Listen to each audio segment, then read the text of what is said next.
Hey guys, I want to show y'all a quick something.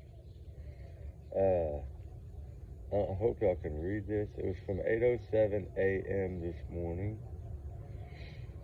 It says, in the disappearance case of Lily and Jack Sullivan, there have been some reports about suspects, but no official arrests or identification of suspects have been made by authorities as of late June.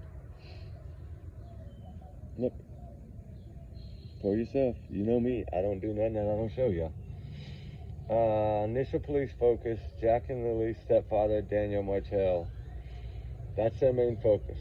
Martell's polygraphed. Martell offered to take polygraph test and described being asked if he unalived the children during the test. Well, remember he said that was the first question, which that's never the first question.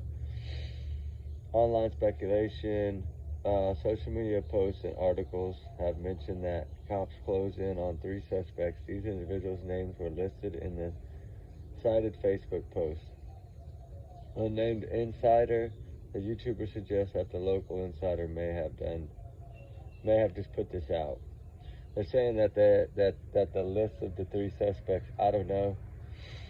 Evidently, they're not saying it's not true, but they're not saying it is true. But they are saying they do have some suspects in mind, which we've known that. The suspects are always the last ones to see the kids, or the ones with the kids when they go missing. I mean, that's common sense.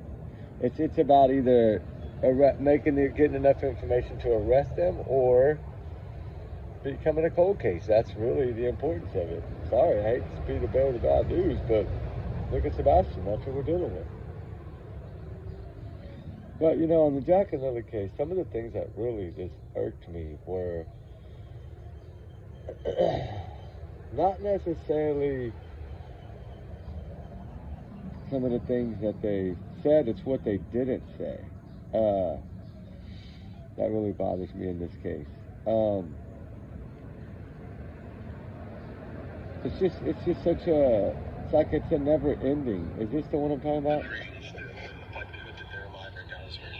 We're transitioning from a full-scale search to searching some more specific spaces. Spaces have already been searched by our teams. We want to circle back to increase the probability that all clues have been found. And when transitioning from an active search to a scaled-back search, the probability of survival is taken into consideration. I want to assure you that our missing persons investigation continues. We're not packing up, and we're not giving up. 6-year-old Lily Sullivan and her 4-year-old brother Jack were reported missing last Friday. Police received a 911 call that they had wandered away from their home in northeastern Nova Scotia. The search is taking place in a Pictou County community called Lansdowne Station. It's about an hour and a half northeast of Halifax. Searchers have covered an area roughly the size of downtown Halifax. About 160 people have taken part, and they've used helicopters and drones. This is a heavily wooded area with many downed trees from that hurricane that blew through in 2022. CBC's Nicholas Sagan joins us now from just outside the search area. And I know you've been there since Monday. You've been asking police questions throughout about their investigation. How has their tone changed in the way they're talking about this case? Well, Ian, today they basically announced that the search and rescue portion of the operation is over. They've had hundreds of highly trained search and rescue volunteers from across Nova Scotia and some from New Brunswick. They've been working 12-hour shifts, working through the night. Okay. Well, you think about that. They covered the area the size of the downtown city of Halifax, okay? That is an area bigger than these kids could have traveled, especially in the short amount of time they had to travel it in. But the one thing that bothers me... We tell them not to go outside on their own. We always make sure that we're out there with them, watching them. They happen to just get out that sliding door, and we can't hear it when it opens. And they were outside playing, but we weren't aware of it at the time. And the next thing we knew, it was quiet. And we get up, and I tell him, my partner, Daniel, I tell him, do you hear the kids? And he says, no. And we get up instantly. We're looking outside. We're looking everywhere, yelling for them. And I instantly just call 911. She asked him if he saw the kids, or he asked her. Remember, there's always a bit of confusion. I'm just trying to point out the little things that matter. Searching. We covered everywhere possible. Even in the first day, we did. Even with me running through the woods, I was ahead of the helicopters and ahead of the drones and stuff like that. Screaming loud as I can. Just until my throat hurt. Running through water that was up to my waist. And as soon as I got back, I wasn't allowed back in the woods until a man in just a military outfit said I could go back into the woods. I hate being wet and cold, so they immediately would have came right back into the house. The only two prints are right beside the house facing the road, and then that's it. When they start changing their stories and they start admitting they're lying, little lies here and there, what does that tell us? Tell us they're lying about the whole dang thing. I mean, come on. This guy is nothing but a liar. He's an abuser. CPS has been called on him plenty of times before. He's not the brightest pea in the pod. He's I don't know how to say it. He's been a troublemaker since birth, according to some family members of his. Everybody wants their moments of fame. I get it. So it seems like here is that, you know, his mom's new sidekick, Darren. A lot of people are defending this man. I'm not saying that he's some bad person. All I said was that it seems to be that he's in it for the money or for something to come out of it. This guy's homeless, right? I mean, he's living in a car. What better way to get, you know, people to pay you for your interviews, right? That's what people don't think about on social media. And a lot of these interviews that happen, these people are tracking them down and offering them money, usually, to talk. I hate to say that way, but it happens. It sells content. I don't do that. I don't really pay anyone to speak. I might pay for photos or for the NASA app or for Google Earth or something like that. I might donate to a cause, something like that. And some people might say that's the same, and it might be. I don't know. But I'm clearly not going to pay someone to give me information based on a case when I don't think that they're a part of this case. This man just kind of flew out the woodwork. Daniel evidently begged this guy to help him. Because Daniel admitted in the beginning, he knew he was a suspect. He's still a suspect in my book. It's not going to change. They're both suspects, including his mom and his brother. And if 4 go down in this, it's going to be them 4. If 5 go down in this, it's going to be them 4 plus one of the ones that I think might be involved. It's just, but I'm not here to shred anybody. I'm not here to put people's names out there until I know more about it. Because you can damage somebody's life in this. That's what people don't think about. And then some people will automatically throw themselves in there. And if you notice, usually the ones that throw themselves in there, or you find out later on that for one, they had nothing to do with anything in this entire case, and they had no information that was relevant. Only what they were hearing from the family. And in this case, Daniel, and from what the rumor is, his girlfriend, Daniel's mom. I don't know if that's the story. I don't know if he's crashing in her trailer now. I don't know any of that. I don't know the man that well. All I know is what I'm being told by my sources, and my sources are telling me that he's a money grabber. I don't know if that's true. All I can do is say what I hear. That's what it's about, is trying to get information out that could possibly help in the case. But the stories of them is what makes this case. The inconsistencies, the changes, and now Daniel changing all his stories again. Like, you don't change. That's Katie Proudfoot. You don't change the stories. I mean, it could fluctuate a word or two different, or a line maybe left out, or something simple, but something that's going to come to positive help, not something that's going to protect you and have somebody side with you and make you look like the good guy and the innocent guy. No, that's not how these things work. Law enforcement will clear you when they're ready to clear you. They haven't cleared Christian Katie Proudfoot for a reason. They haven't cleared this couple for a reason. I don't know. They haven't said much about the mom, but that's because they told y'all in the beginning. The first video I did said we're not going to learn anything, really. We're going to have to fight for everything we learned in this case. because they're not going to talk. I knew they wouldn't talk. They never talk. Canada, they tight-lipped. They treat everything like it's the worst case in the world until they find out otherwise. But the crimes unit, the major crimes unit, I want to talk about because they don't step in a lot. When they step in, they found something to make them step in, right? Kind of like the FBI. The FBI doesn't just jump into a law enforcement case unless there's a dang good reason for them to jump in. People don't think about all that in the long run. They just get out here and they start listening to certain things. Certain things are correct, certain things are speculation. Some people like to grab speculation, some people don't. It's just all on how the world evolves. So you can't blame anyone, but I always say just try to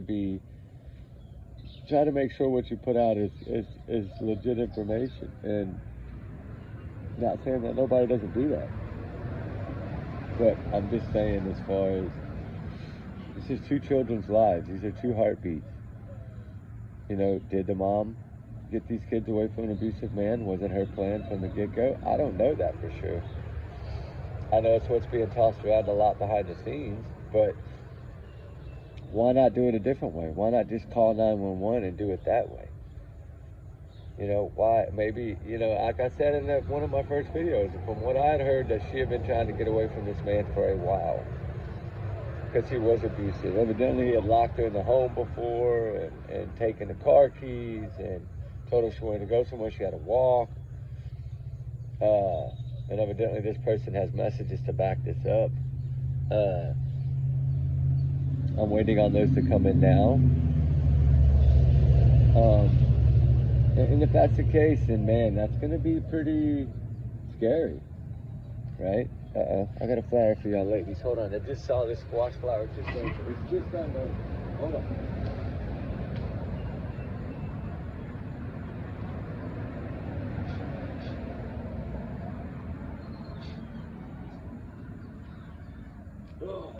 Oh, there you go, ladies. Come on in. There's a fire ant in there too. I see it. Or more than one or two fire ants. They like pollen too. Those are pretty, right? Those squash flowers are kind of like tulips. They're really pretty. But, you know, I'm just saying here. Sorry to change subject, but y'all know me. I see a flower. I want to get it for y'all ladies. We have to just kind of sit back and look at the overall picture. You know, like I say, there's some signs that scare me about abuse, and that is, the number one thing being the mom's appearance. When we look back at past pictures when Jack was little bitty, and she was in her blonde hair and her bright lipstick and her nails done, and all her stuff was like in order and everything was neat, and her clothes looked ironed, and I mean, that's the thing. Like, did you see now? I mean, like I said, I've been around so many women's shelters in my life to help. You learn to pick up on this. You learn to see their face expressions and to see the fear. And as heartbreaking as it is, you still see it. And yeah, it's heartbreaking as heck. And it looks like that in this case. And I don't know, does that mean that he harmed these children to get back at her? I don't know that. To keep her there? I don't know that. To say, hey, look, if you leave, that's happened to you, right? I don't know. I'm not going to put out all those little things out here because I don't have enough faith in it to put it out. Like, yes, I'm not saying I don't trust the people that give me information, but some of them I don't. I mean, I'm just going to admit it. Some of the information sometimes you hear is god-awful crazy, and you just can't put it out.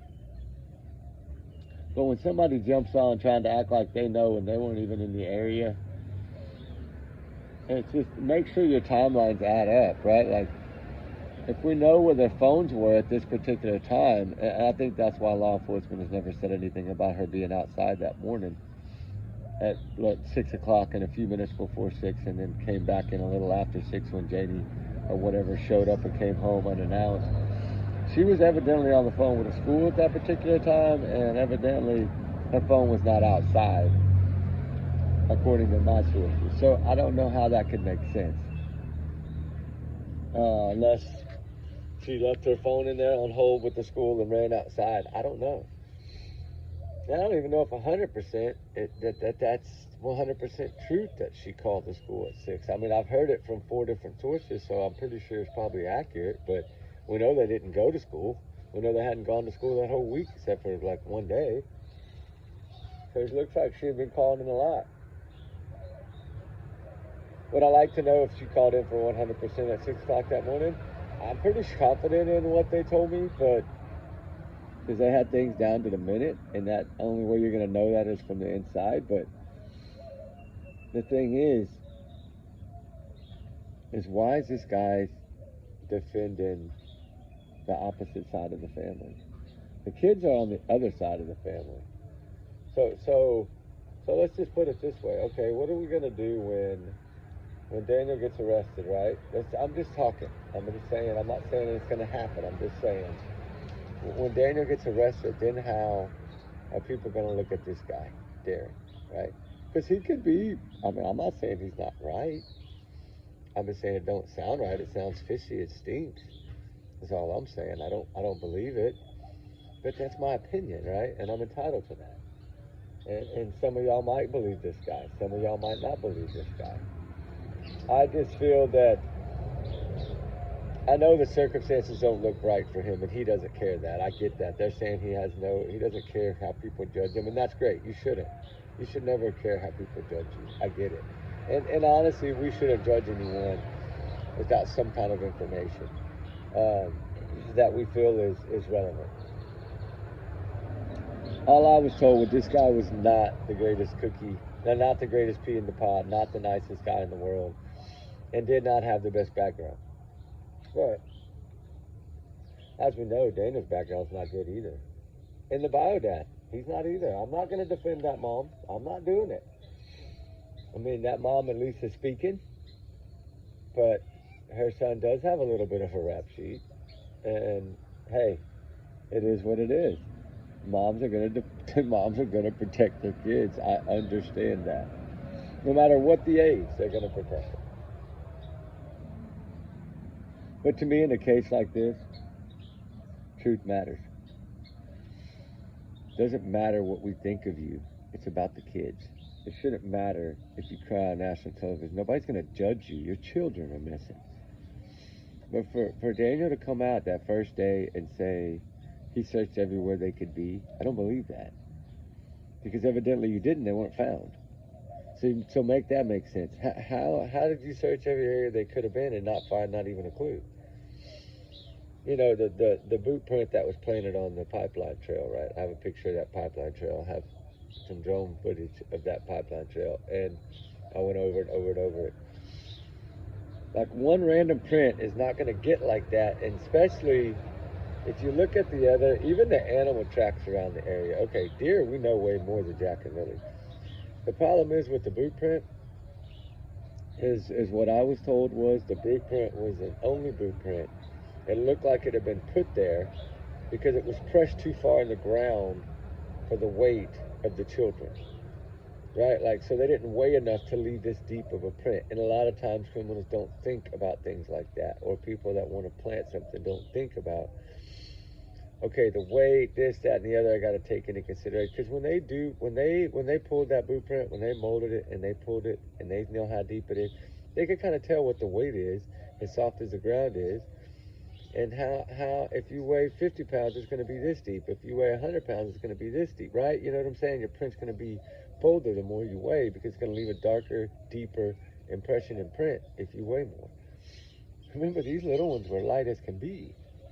They're not going to leave an indented print that deep. They don't have enough weight. Even if they were piggybacked, it wouldn't be that deep, according to sources. But I know you have the one searcher lady that's trying to keep this thing to where she's trying to keep speculation down. I get it. I think that's her job. I think she was asked to do that.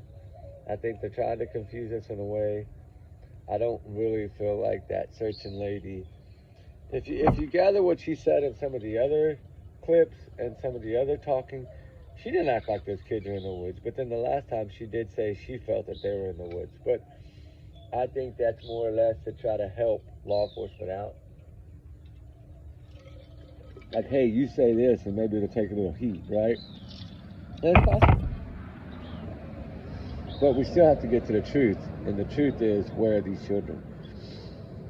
And the truth is, how close are they to the suspects? Because according to my sources, there's really, right now, the one main suspect, I think we all know who that is. The only one that saw these kids last, the one that spoke to see these kids last, when you had a mother that was giving an interview that she didn't see the children that morning.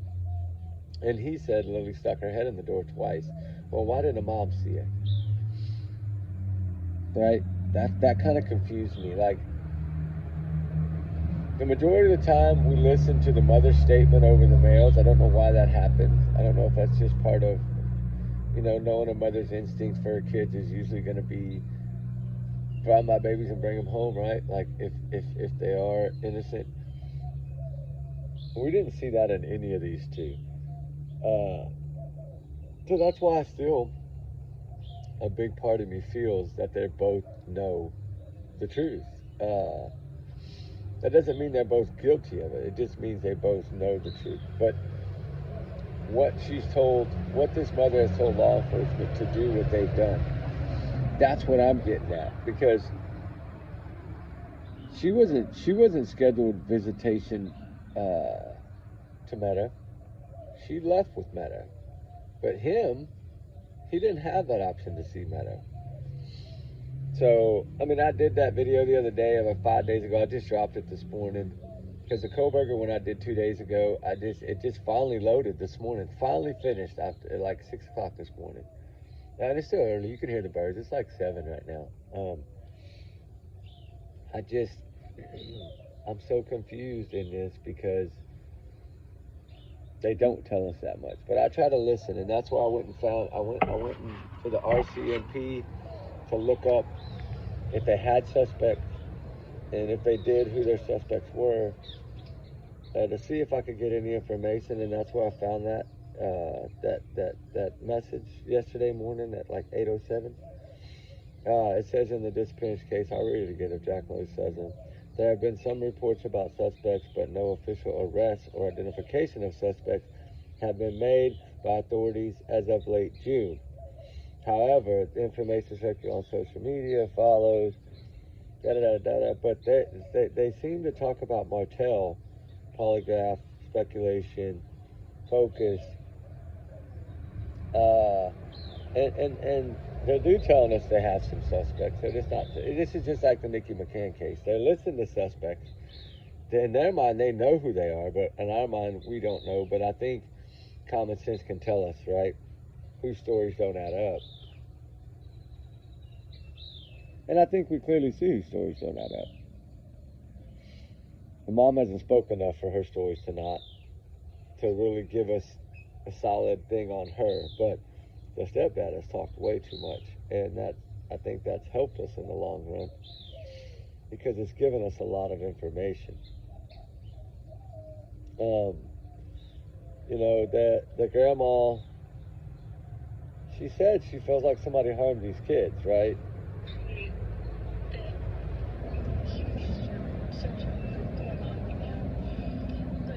Is this it? Hold on, I'm trying to find out. I think this might be it.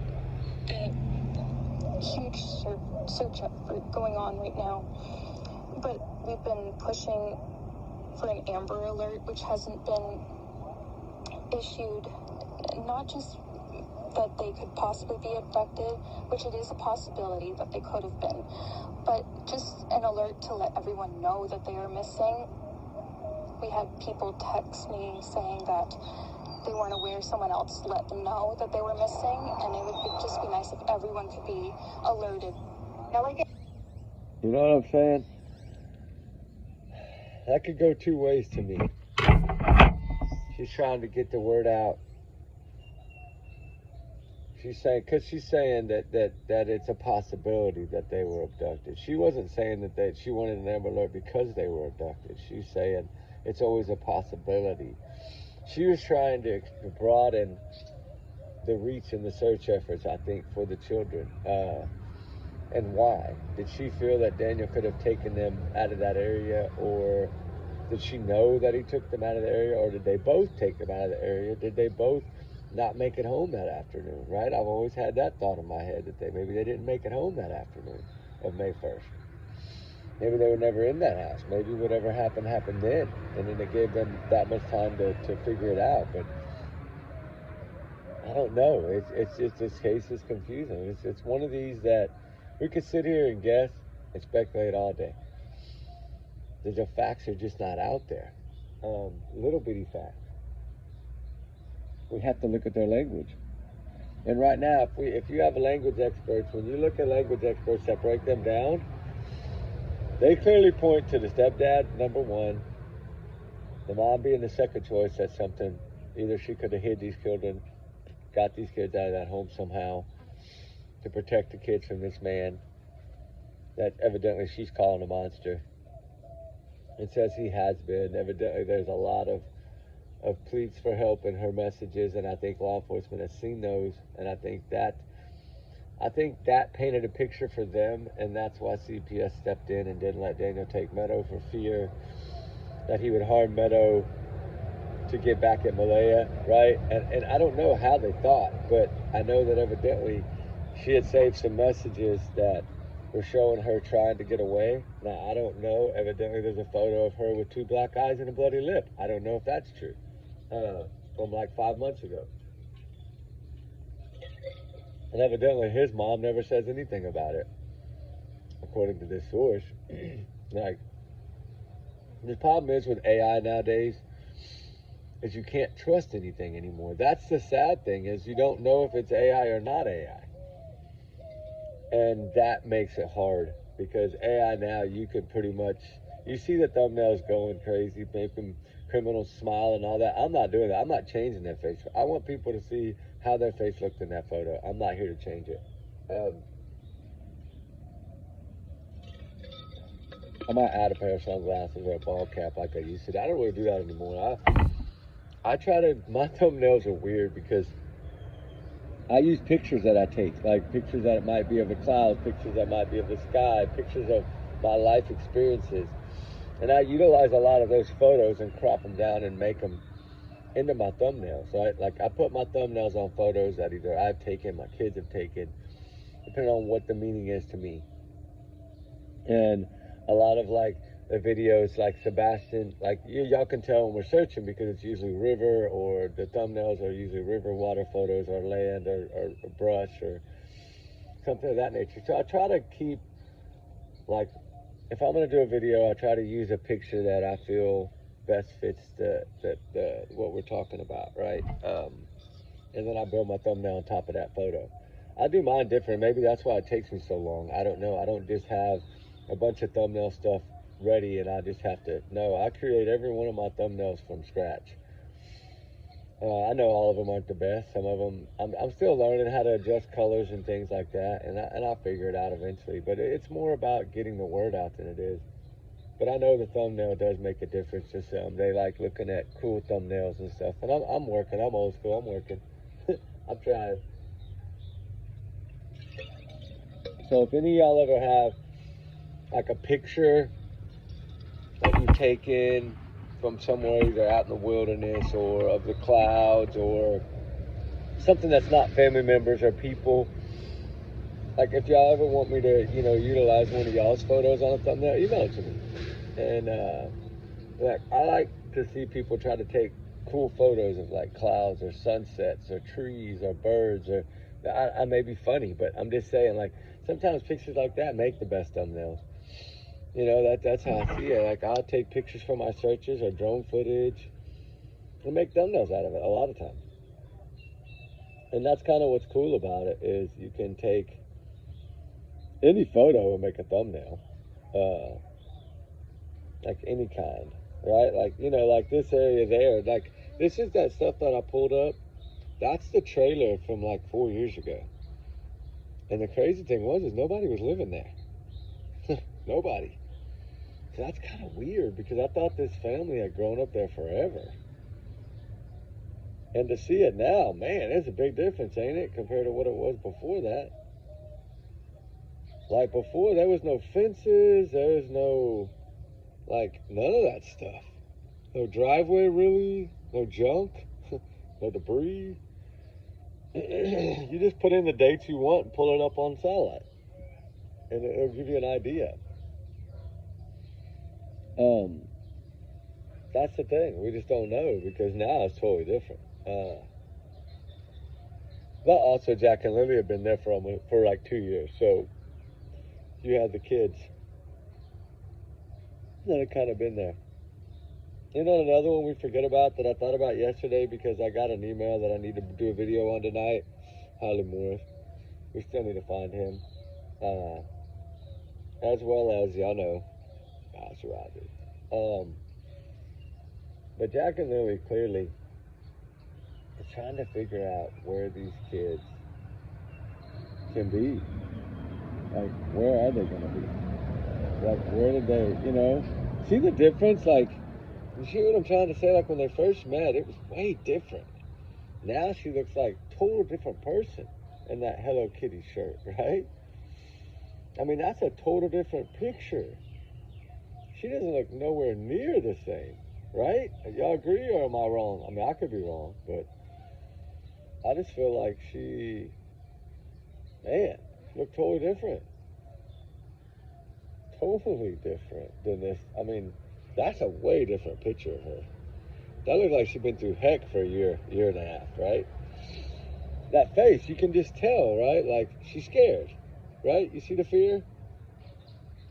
And she was calm, but she was still scared. You can clearly tell. Is this the one I'm looking for? In our property, we have a new addition on the back of the house. We're searching there every day. I know the neighbors are. Everybody's kind of walking up and down the streets, looking everywhere we can. Hendersonville neighbors safe for the power. Oh, that's Sebastian. Never mind. Sorry. I was trying to find that one for Jack and Lily. I thought that was the one of the stepdad saying that he ran through. You know his little speech he always gives? Well, he kind of doesn't give that speech anymore. I think he realized that was a mistake. But when he was talking about he went everywhere, ran through waist-deep water, and, he played, Spider-Man or whatever, superhero. He doesn't really utilize that statement anymore. I think we caught him too quickly on that. But all he's done is try to prove his innocence. It reminds me of Chris Proudfoot so bad. And she kind of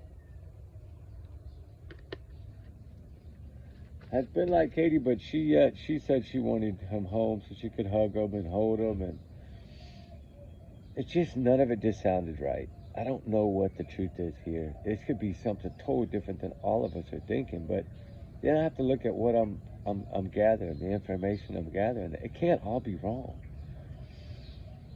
A lot of the things I've been able to vet, right? And CPS stuff, when I know I was the first one to talk about CPS, I think everybody got upset at me, but hey, when it's there, it's there. Like, when they're on site, they're on site. And the good thing is that when you join clubs and organizations like search and rescue and things you learn to meet other people that you know from across the world, right? And the thing is these people have no reason to lie. Now, I'm not saying they won't. I'm just saying they really have no reason to lie. And if they say that CPS was on site, then that means that CPS was on site. And they usually come on site. I mean, I can't imagine 2 missing kids, and the odds of 2 going missing like that and not being found, not even a trace, except for a piece of blanket that I still think could have got torn on that 4-wheeler, that ATV, if there was an accident, if that is correct. I don't know, there's so many things it could be, but it's just like Sebastian, they just completely vanished in thin air. And it's becoming a common norm for kids to just freaking vanish now. Like, literally vanish without a trace. I just don't get it with technology the way it is. Like, how is this happening? All we can do is keep up the prayers, guys, and sit back and wait for the arrest. I mean, it's really all we can do at this point. Because there's no proof of life for these children. There's no proof of sightings. There's no camera footage. Well, I think there is camera footage, but I'm not going to get into that yet because I have not been able to vet that part of it. But evidently there's possible. I think I told y'all before that lady said she thought she saw Lily on camera that morning. From what I'm understanding, or somebody with a pink blanket. What I'm getting is that this actually might be correct. So was it something to where they were dropped off? Was it like that one that we just saw where the little girl was found in the ditch? I need to load that video up. That's a sad story. That mom, I can't believe she did that. Left that baby out there like that just to, oh my God, I cannot imagine. And I hope somebody adopts that child. It gives her the best life ever. That little survivor, 3 days, no water, no food. Oh, laying in high grass. Thank God that cop put that drone up. Thank God for him. Oh, he saved that little girl. I can't imagine that officer's face. I mean, I know he was bawling afterwards. I did hear that. I did speak to someone that said that the officer was just broken when he after, once she was okay, they got her to the ambulance or whatever. That because it's just, my God, I can't imagine as an officer finding a little child like that, hanging on to life, wanting to survive, fighting at just 3 years of age. Wow. That's why I felt like when they came out in this case and said after 5 days, 6 days after you didn't believe these kids, how do they know that? Kids are tougher than people give them credit for. They are tough. They can endure a lot. But then again, will we ever know? Is this going to be another cold case? But, a lot of people blame the RCMP and say, I feel that from what I've seen and the information I've gathered, they were on the ground quickly and had drones in the air actually very, very, very quickly. Less than like an hour in, guys. So, don't tell me those kids would have been there, they'd have found them. Because they'd have still been moving at that point. Only been in the woods 20, 30 minutes. They'd have been moving. They were never in those woods. And if they are in those woods, they were placed in those woods. And evidently they're not on top of the ground if they are in those woods. So make that make sense. Anyway, I'm going to get out of here. I got stuff to do. Y'all be safe, be good. I got to run to town and run some errands. Get some stuff ready. Get some stuff. I want to do like a little, kind of like 4th of July thing, I think, video. And we talk about all the true crime and everything that involves true crime and what we, what things that can we do to maybe help us out more. Technology is evolving every day and there's new programs and there's new stuff and you just have to try to utilize every tool at your disposal. Kind of like law enforcement does when they're searching for a missing child. So they throw everything at it. But as we know, technology is amazing. The main focus right now is Koberger. I feel like, is Judge Hippler going to make a stand or is he going to side? He's the only one that has control right now. It's in the judge's hands. I hope he says no and this goes to trial. I think everybody hopes. Because what better case? The odds of you having a better case for the DP than this for your state, I pray to God never happens, for one, because I don't want to see that many victims get done like that again. That's heartbreaking. It's a complete tragedy. This is something right now that's going to make or break the justice system in Idaho. This is something that, to me, if there's no justice here, think about the college students that go to college there in that town. You're going to tell them, oh, it's okay, we'll just give the person a deal if they come into our school. Don't think that's not going to put the fear of God on those students and parents?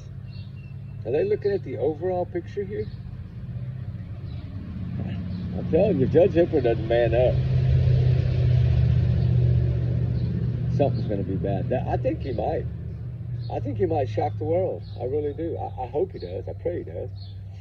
But there's about 25% of me that thinks he might shock the world and change this today. We'll find out. We'll be watching together. I'm going to get out of here so I can get stuff done to get ready to take a peek at it. But y'all have a wonderful, blessed morning. We love y'all guys. We'll talk soon, okay? Y'all be safe. Keep your prayers up for all the missing, all the runaways that run for a reason. Let's keep all these cases in the spotlight. Let's keep spreading these faces. Keep pushing. Keep digging. Try to find the truth.